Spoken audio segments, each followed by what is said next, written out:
One person, one choice, one single moment can be the catalyst for a total transformation. Witness the stories that change the world, one small spark at a time, through our cinematic lens. Hit subscribe now and be part of the change you want to see. The morning my son-in-law called me a financial burden was the same morning I'd baked a peach cobbler for his birthday.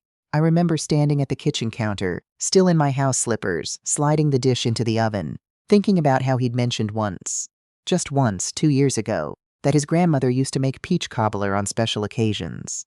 I'd filed that away. I do that. I remember the small things people say when they think nobody's listening. His name is not important. What's important is that he ate 2 helpings. Let me back up.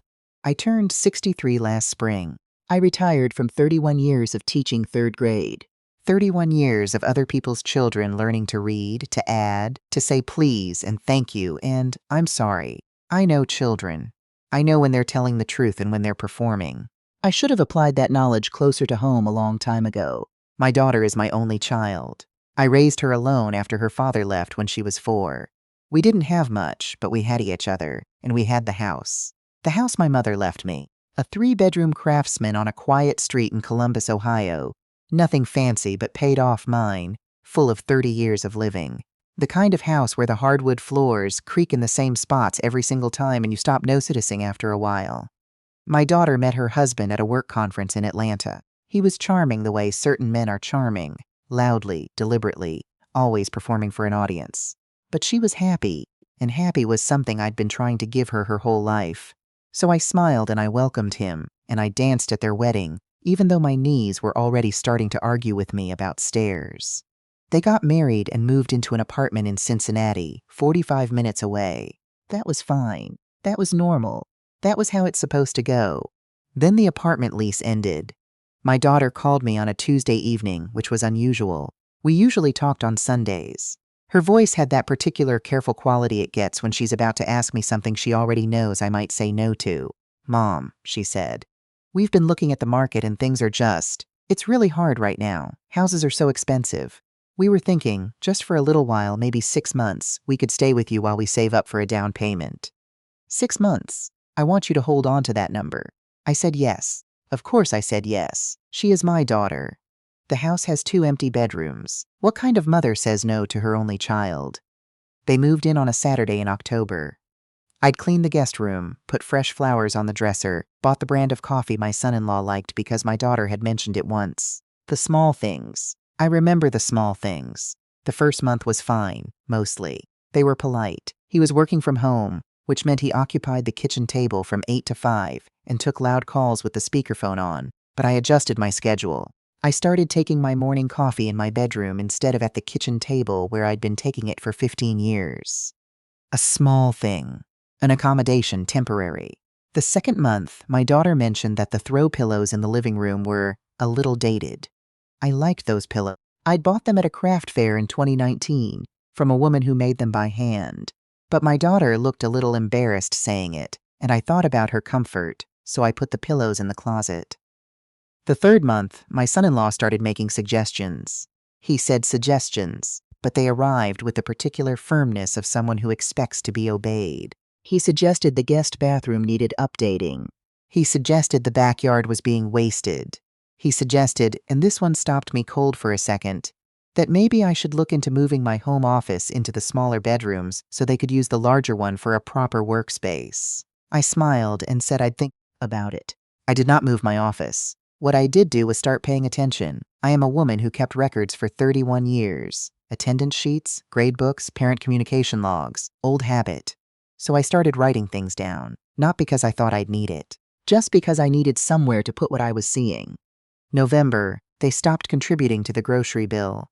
My daughter had been giving me $200 a month toward food and utilities. It quietly stopped. When I mentioned it gently, she said they were going through a tight stretch. I said okay. I bought the groceries. December, my son-in-law's parents came to visit for the holidays. They stayed in my house, in my guest room, the one my daughter and her husband weren't using, for 11 days. 11 days of extra laundry, extra meals, extra noise, and nobody asked me. I came home from a doctor's appointment to find his mother reorganizing my kitchen cabinets because she felt the layout wasn't efficient. I thanked her. I reorganized them back after she left. January, 6 months had passed. I waited for the conversation about next steps. The conversation did not come. I brought it up myself one evening at dinner. I asked carefully and kindly how the house hunting was going. My son-in-law looked up from his plate. "The market's still rough," he said. "We're thinking another 6 months at least." My daughter didn't look at me. I nodded and went back to eating. That night I lay in bed and did the math. They had been here 6 months. They had paid me a total of $400.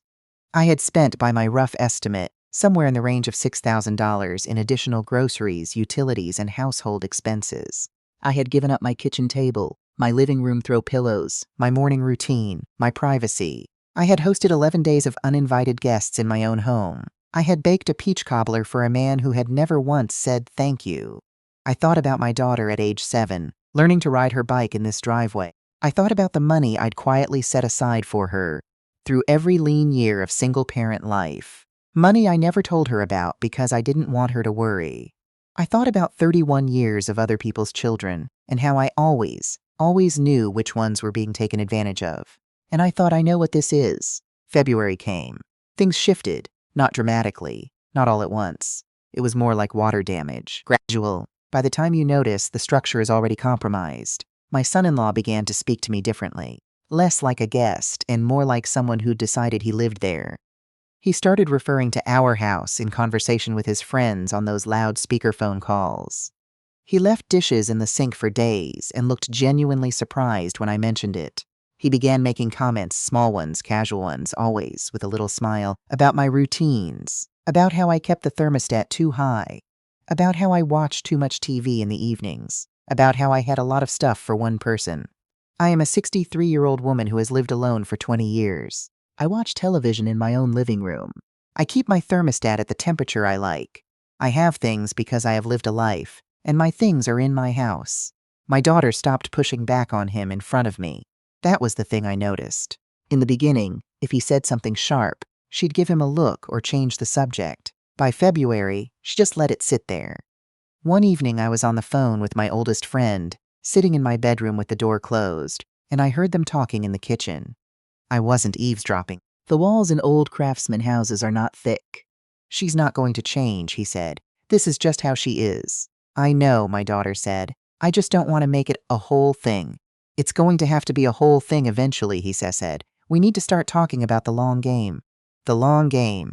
I sat on the edge of my bed and looked at the framed photo on my nightstand. My daughter at her college graduation. Both of us laughing at something the photographer said. I remembered the pride I felt that day. The specific, indescribable pride of a single mother watching her child walk across a stage. I picked up my notebook and wrote down what I'd heard. Then I made a phone call, not to my daughter but to my attorney. Not yet, I told myself. But soon. March arrived quietly. "I want to tell you about the car. My son-in-law drives a used Honda that's been making a knocking sound for about a year.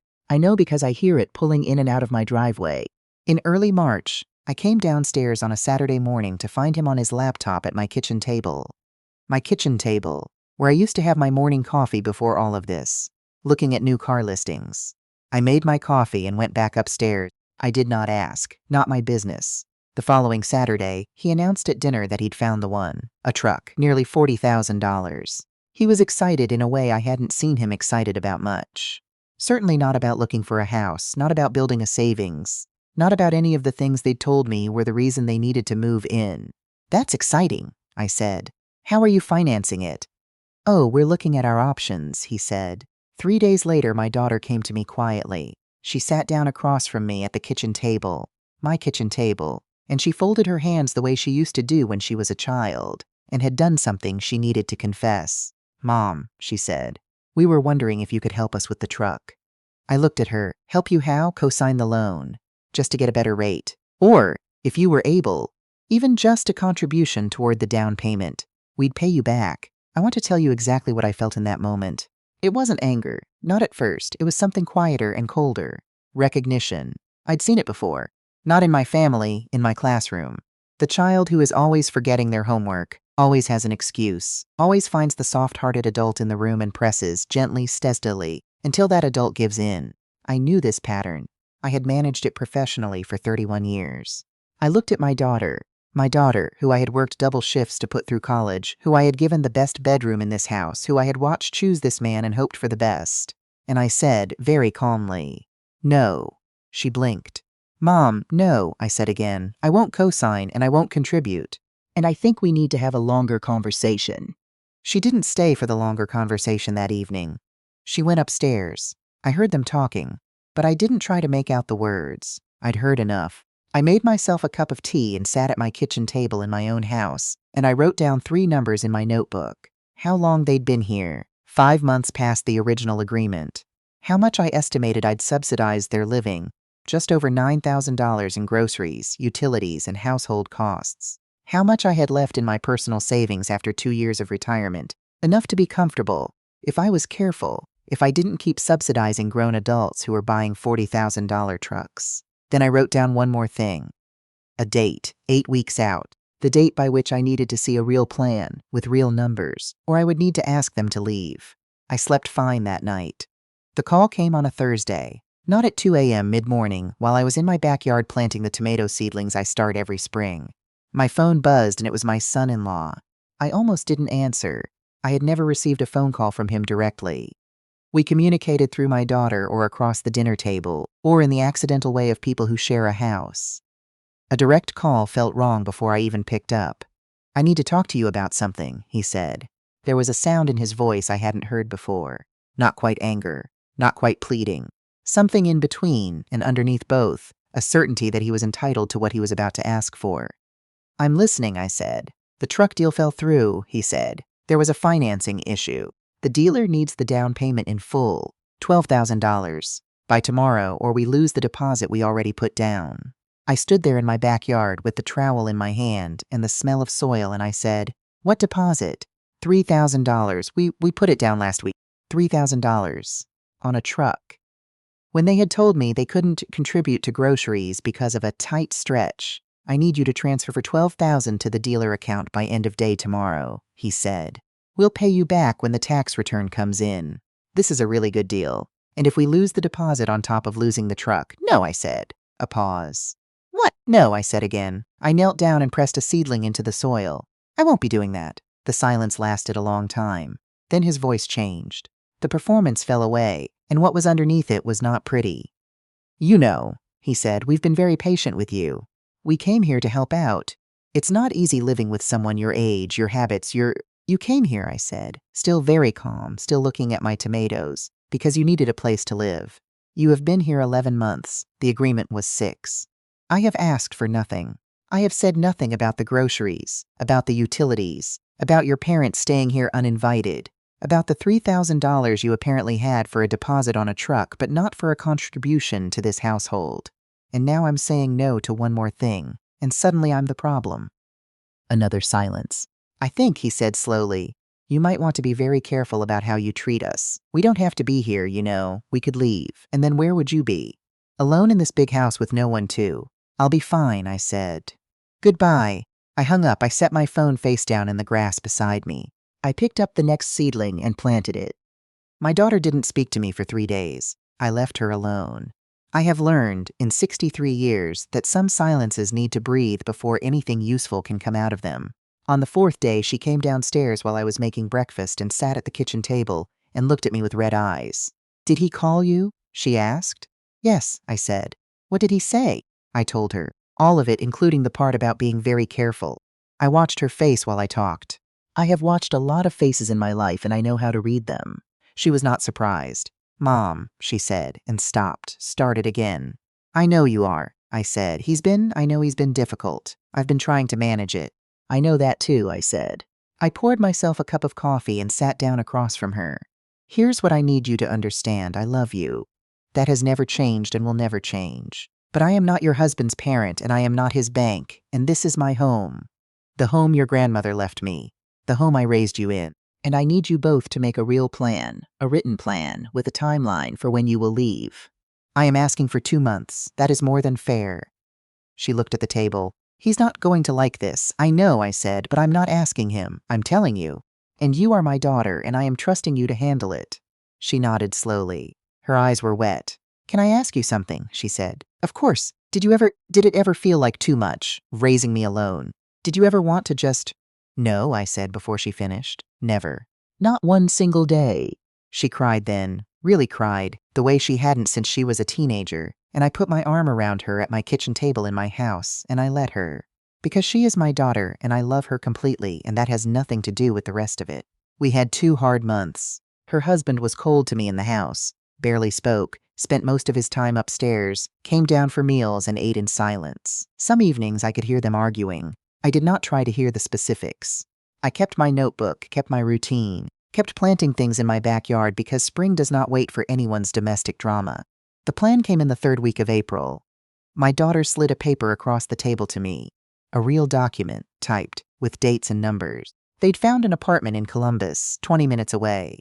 Move-in date May 31st. First and last month's rent already saved, deposits already arranged. She had handled it herself. I could see that. I read the whole document. I looked up at her. "Good," I said.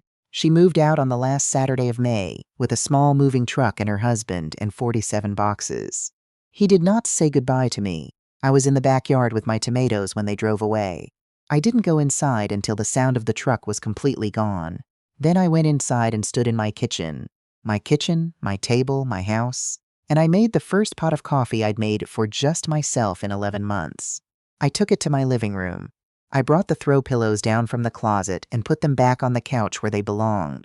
I sat down with my coffee and my pillows and the quiet that was mine again, and I felt something I hadn't let myself feel in a long time. Peace. Just that. Just peace. My daughter and I talk on the phone every Sunday. We've been doing that for years and we'll keep doing it. She's adjusting. The apartment is small, she says, and the commute is harder than she expected, and her husband is already talking about looking at houses again. I told her to take her time. She told me she found a woman who makes handmade throw pillows at the farmer's market near her new place. She bought 2. I smiled so wide it hurt a little. Here is what I want to say to any woman listening who recognizes what I've been describing. Any woman who has been slowly, quietly giving things up and calling it love. Love does not require you to disappear. Love does not require you to shrink your life down to fit someone else's comfort. You can love your children completely and without reservation, and still have a home that is yours, boundaries that are real, a life that belongs to you. I earned this house and this quiet and this peace. I earned it through 31 years of 3rd graders and 20 years of single parenthood and 63 years of being a person in the world who showed up and did the work. Nobody gets to take that from me.